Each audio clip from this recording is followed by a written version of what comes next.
guys, this is Megan Helt, and today I'm going to be doing a Fleek or week vlog. It's been a long time since I've done one. Let me zoom you out. So a lot of things have been going on. I've been extremely busy. I'm teaching 2 classes, and I'm directing a show. I'm doing a literacy school tour where I go and read books at school. I got my son, I mystery shop. And I do YouTube, so I've been really busy. I've gotten a lot of mean comments about how I'm fat and stuff. A lot of them are, why would you even contour? How could you contour? I can contour. I have contouring on today.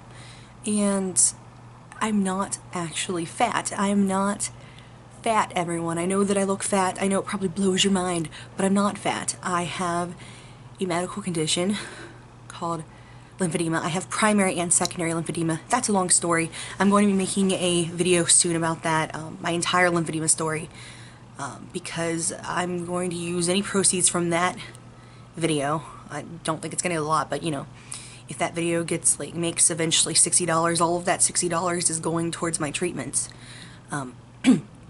which actually that wouldn't really cover anything, but you know what I mean. So I'm not actually fat, I just don't have enough lymph nodes, and it makes certain parts of my body swell. For a lot of the people commenting on my chin and how I'm really fat and stuff, I know I look fat. I know I look fat, and it's probably weird for anyone to understand, but I'm not. I'm actually not. I'm extremely healthy besides this medical condition. I just have this fluid, and it won't go away, and it makes me look like I am morbidly obese, but I'm not. I'm not. And that's so frustrating. It's so frustrating. I don't really know if anyone can understand that. It used to be just isolated to my legs, and that was horrible because it was in high school and people picked on me, but I would love to have that again. So it used to be my legs and my arms, and then it was my legs and my arms and my chin, and then now it's my legs and my arms and my chin and my stomach. And my stomach is because of the C-section I had, that I have secondary lymphedema in my stomach, which is caused by a surgery. And it's really getting bad. Every year it gets worse. Every year it gets worse. I'm scared I'm gonna end up like the mom in not in Forrest Gump, like the mom in What's Eating Gilbert Grape, and that my son is going to be ashamed of me. Ashamed of me. And other kids are gonna make fun of me, and then when I die they won't be able to get me out of the house. I don't know, just this horrible thing. Or they'll have to get me a casket that's really big, and the worst part is there is no cure for this. There are some surgeries that have been helping, and compression garments and massage therapy and wrapping and stuff, but it all costs way too much money, and I can't afford it. And most people that have lymphedema like I do, and it's getting as bad as mine is, they end up, you know, passing away in their 40s or something. I was in Walmart yesterday, and this woman turned around and she had a very distinctive birthmark on half of her face. It was like a very bright red birthmark on half of her face. And I noticed it, but I didn't stare, you know, I just noticed, because she was directly in front of me. And I was like, you know, okay, you're the person. You know, I'm walking, and I was like, okay. And then I moved on. I hate when people stare at me for I don't know, longer than 5 seconds. I get it. I look different. You're gonna stare. That is just human nature. You stare at things that look different. Well, you don't stare at them. You look at things that look different. But when people stare at me for that long, what do you? I'm not changing. Your staring isn't gonna make me look any different. Your staring isn't going to help me. Your staring isn't going to explain to you what's wrong with me or make you understand it any better. I can't stand that. Instead of just staring at me, you know, come up and ask me about my condition. I'm okay with that. I will explain it to you, but don't stare at me. For me, I'm okay with you looking at me because I know I look different. I'm used to it. I'm okay with you looking at me once. I'm okay with you even looking at me twice to be oh, did I really see that?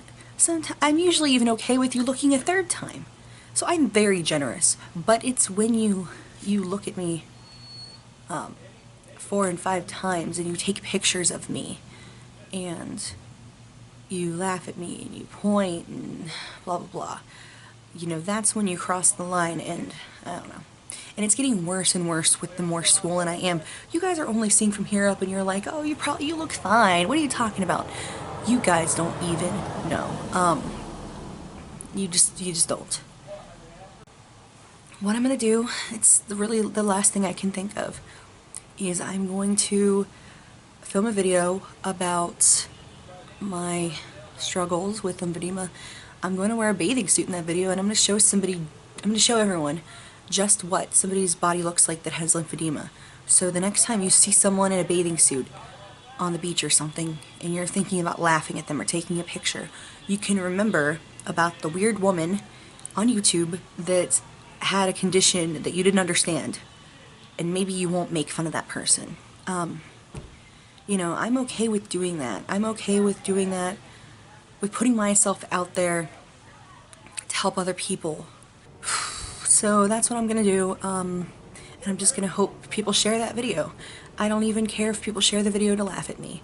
I just need the views so that the video can make some money for my treatment. Also, that's the secondary reason. The primary reason is so people realize that this is a thing. So many people don't understand it, or they understand secondary lymphedema. It's kind of like diabetes, where there's juvenile diabetes and then there's the normal diabetes. People don't really understand juvenile diabetes, but they understand the other diabetes, you know? They understand type 2 diabetes. They don't really understand type 1, if I have my numbers correct. They understand secondary lymphedema. You know, if somebody has a surgery and their lymph nodes are damaged and then they get lymphedema, that makes sense to people. They don't understand how people can be born with this condition. So a lot of us that have primary lymphedema end up just thinking we're just weirdly fat for our whole lives. We go to doctors and they say, well, you just need to lose weight in your legs. And we're like, how do we do that? We're like bicycling like 5 miles a day. It's not helping. What are you talking about? And we don't find out until it's kind of too late that we have this condition. I'm kind of a weird person because I have both. I have the primary and then I have the secondary in my stomach. So I'm kind of a weird exception. So I understand both sides. So needless to say, I have not been feeling Fleek. I have been feeling mostly very weak. It's very sad. So I think that's the saddest part, is right now my stomach is so swollen that I'm bigger than I was when I was pregnant. And it looks like I'm constantly pregnant, but I'll never have another kid. And that's just devastatingly horrible. And Garrett has been so bad recently. If you guys have any mommy tips, please put them down below. Or daddy tips, or any kind of tips, any kind of parenting tips, please let us know. We're having a hard time getting him to a bedtime routine, getting him to go to bed at a specific time. Sometimes it'll be like midnight and he's still up, and it's very hard. I spend a couple hours every day trying to get him to take a nap, and he just never wants to take a nap. I don't know how he's doing those long days without sleeping. He's also been getting constant ear infections. Does anyone else have a child that has constant ear infections like that? If you do, please let me know, because it's very interesting. It's the same ear. It's been like 3 or 4 times now. And he's also been throwing toys everywhere. So we're trying to make him stop doing that. He's just, I don't know, he somehow got out of control. I don't know. I think we're in the terrible twos. He's 1.5 years. He'll be 2 in May, but I think we're in the terrible twos.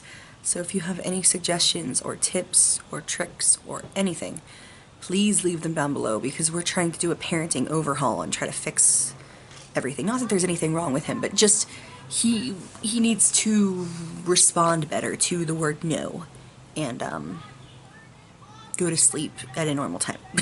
Those are what we want to try to do. Let me see if I can think about anything else to talk about. Oh, I never got to tell you guys the story about how the Star Wars movie was ruined for me. I haven't seen it yet.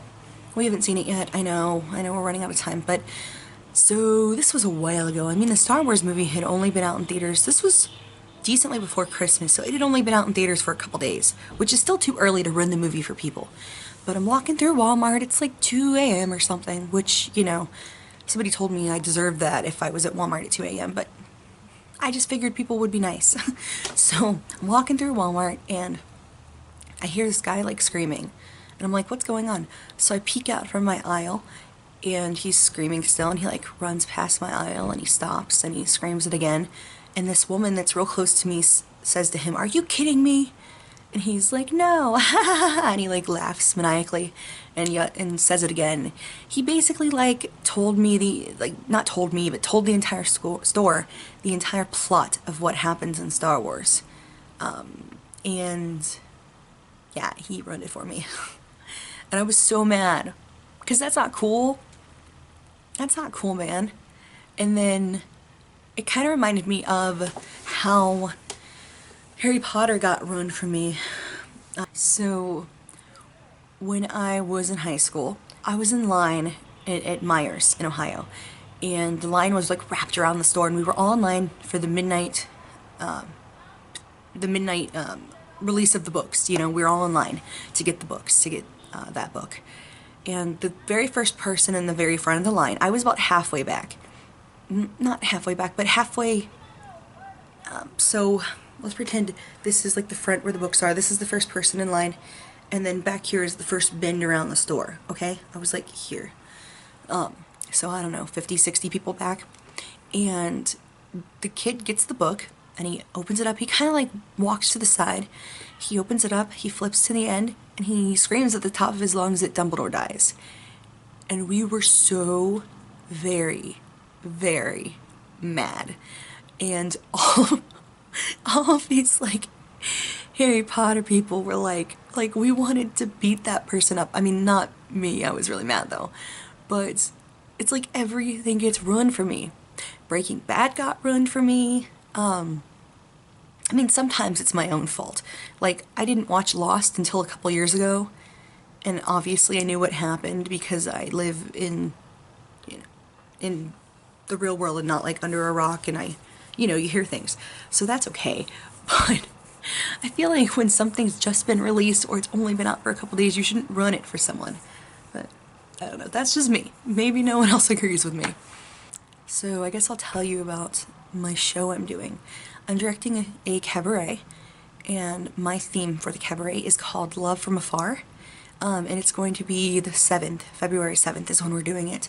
And we went with Love from Afar because unrequited love is really the theme, but unrequited love is really depressing sounding right before Valentine's Day. So we're calling it Love from Afar.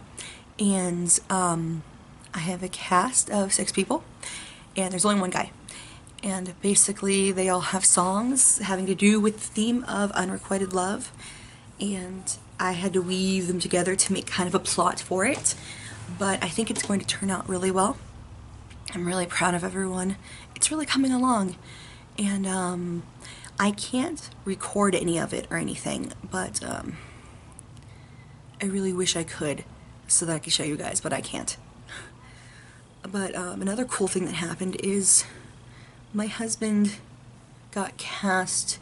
So they're doing a shadow cast of Jaws, the movie. I don't know if you've ever heard of shadow cast before, but if you've seen Rocky Horror Picture Show, it's where the people kind of perform or mirror what's happening on screen behind them, and they cast a shadow on the screen, shadow cast. And so it's the world premiere of the Jaws shadow cast. No one has ever done a shadow cast of Jaws before, but we are.